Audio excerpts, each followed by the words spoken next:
Have you found love again, is the question I came. Well, if people didn't watch last week, I had narrowed it down to the Eagles or the Rams to replace the Bears, who I had to break up with because Matt Eberflus and Shane Waldron came between us, as my NFC Super Bowl team. And I said, you know, the fairest way to do it is they're playing each other. Sure. Let the winner take it. And not only did the Eagles win the game, but they won it in, of course, resounding fashion. And what an amazing journey I've been on with this Philadelphia Eagles team. From before you guys were even on the show back in 2017 when the show first started and Carson Wentz went down, and I said they're 0% to win the Super Bowl, and they tweeted out that clip right before their championship parade. And then obviously a couple years ago, I didn't believe in them. I actually believed in the Brock Purdy-led Niners going into that NFC title game. Lance, really. Well, no, but going into the title game, it was Brock Purdy, and I believed in them. He got hurt. And last year, I saw the supernatural funk coming from a mile away, and so I thought it would continue, but it didn't. And this Eagles team is the team that, to be honest, Bruce said they could be.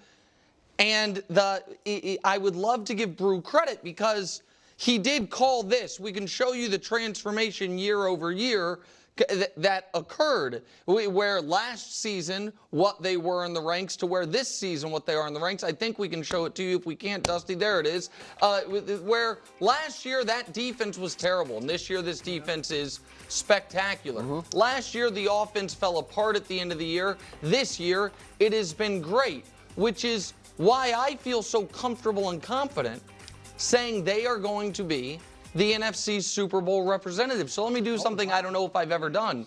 Drop a banner in non-sarcastic fashion for another team that's not the Chiefs, which is, I'm officially the first things first Eagles guy. And nobody has been more of a... How long did we work on this? What are you talking about? It's like America. Okay. Let's talk about the Philadelphia Eagles. Nick Wright is officially the Philadelphia Eagles guy. So how do you feel about that, Philadelphia Eagles fans? Someone said this before, which I thought was pretty funny. They were like, oh no, now that Nick is picking the Eagles, this is a bad thing because Nick is always wrong. I'm not getting into that. That's just what people said in the comment section. But it is. This feels weird. This feels weird to have someone like Nick be so positive on the Eagles, because my entire time doing this channel, he has been nothing but anti-Philly, anti-Eagles, anti-Saquon, anti-Hurts, anti-Sirianni, just every move they made, whether it be Kellen Moore, whether it be Fangio, whether it be even Howie Roseman, which doesn't make any sense. I don't understand, because he was like, oh, Howie Roseman's not really that good of a GM. He just picks players that the media likes, so the media then compliments him. And it's just like there was no positives to be found, right? Saquon is overrated. This offensive line is going to be bad. And this offensive line has been amazing. It's been top in the NFL. The defense has been top in the NFL. All the moves that they've made has been obviously been unbelievable and amazing, and has put them obviously to be a Super Bowl contender. So it's the turnaround is jarring, quite frankly. But I still am so annoyed by this whole idea that things fell apart last year, because that's just not what happened. If anything, it was their resilience and who they were as a culture that they were able to even give off the appearance that they were as good as they were. That's why people keep saying that it was a collapse, like they were this awesome team that then just kind of unfolded, and that's not the reality. They went to the Super Bowl in 22, obviously, and lost. And as we all know, a lot of times Super Bowl teams that lose are bad. Look at the 49ers. How are the 49ers playing right now? They can't hold anything together. Last year, the fact that the Eagles lost both their coordinators, which is devastating. That is huge. And you're dealing with injuries and aging out players retiring. The fact that they were able to even hang on and go 10-1 was remarkable. was truly remarkable. So it wasn't like that they were still playing great and then they just collapsed because of supernatural funk. And now they diagnosed the problems. They said, we got to get healthy. We got to draft here. We got to get a free agent there. They made the right moves. They made the right hires. People continued to question them. As we all know, Nick Wright continued to not. Nick Wright said that last year that the Philadelphia Eagles, at the end of the season, were one of, if not the worst teams in the NFL, and that he sees no reason why that's going to change this season. And now he's picking them to go to the Super Bowl. I mean, I don't even know what to say about that. I mean, seriously, I mean, like, the whiplash of all of that is just insane. I mean, it's obviously just insane at this point. The whiplash of it all. I mean, the Eagles obviously had a really impressive win. I already kind of unpacked that win before. I don't even know if there's even much more that needs to be said, because I know they're probably also going to have another segment later in the show that's specifically about Saquon Barkley and being the MVP. So I'll save some of those stats that I'll go through and all of that. I'm sure most Eagles fans have already heard them at this point. But to me, this just shows you how highly run the Philadelphia Eagles are. Everybody wanted to bury them last year. Everybody wanted to bury them this year. No one really saw them coming in 2022. And the reality is that they've been on the upward trajectory and being technically a top team in 21. I know they obviously lost and all that in the playoffs, but still, relatively speaking, a team that actually still mattered. Right? They still got to the playoffs.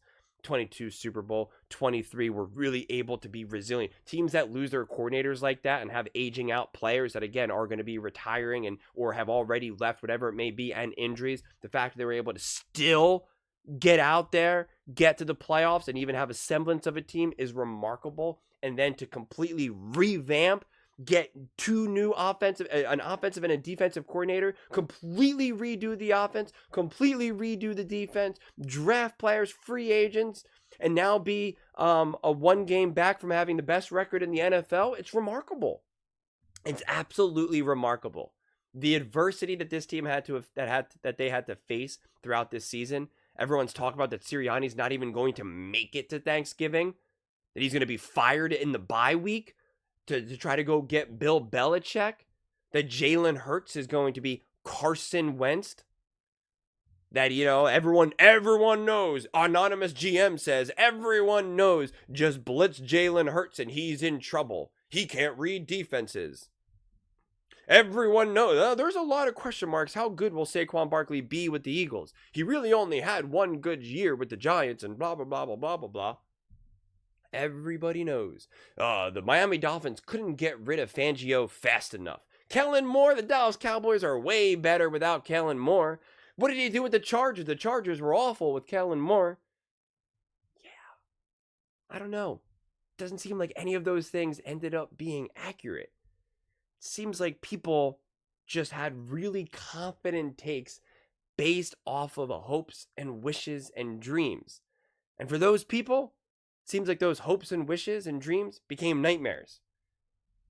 And when I was defending the Eagles, I was called up. I was biased for some weird reason. I was biased because I said that the Eagles were going to be good and the Dallas Cowboys were going to be bad. But then I also said the Commanders were going to be good. And it's like, the bias argument never made any sense. People said, you just hate Nick Wright so much and he's right.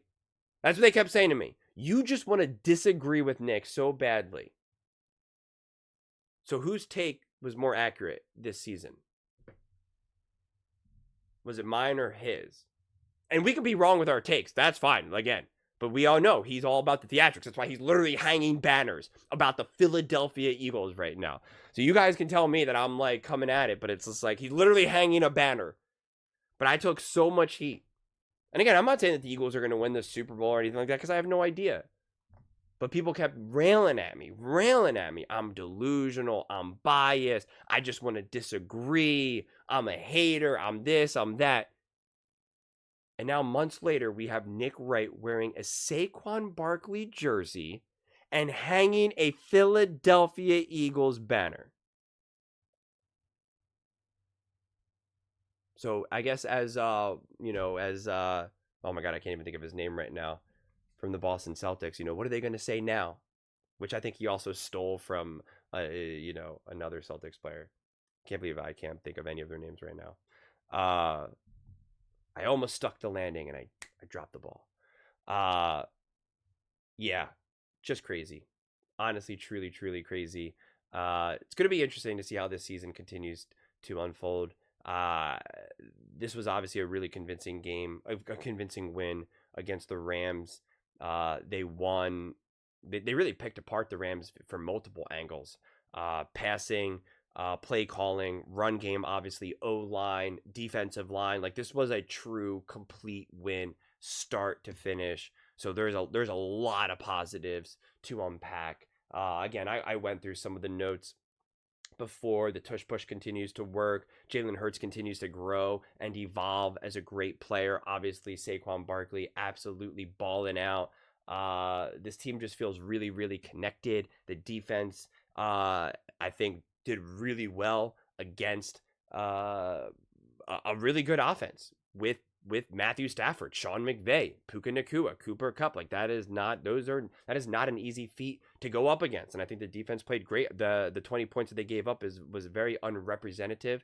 The score really, they had 14 points going into that. And not to mention, 2 of their touchdowns were the direct causes of because of bad pass interference calls, which happens in an NFL game. That happens.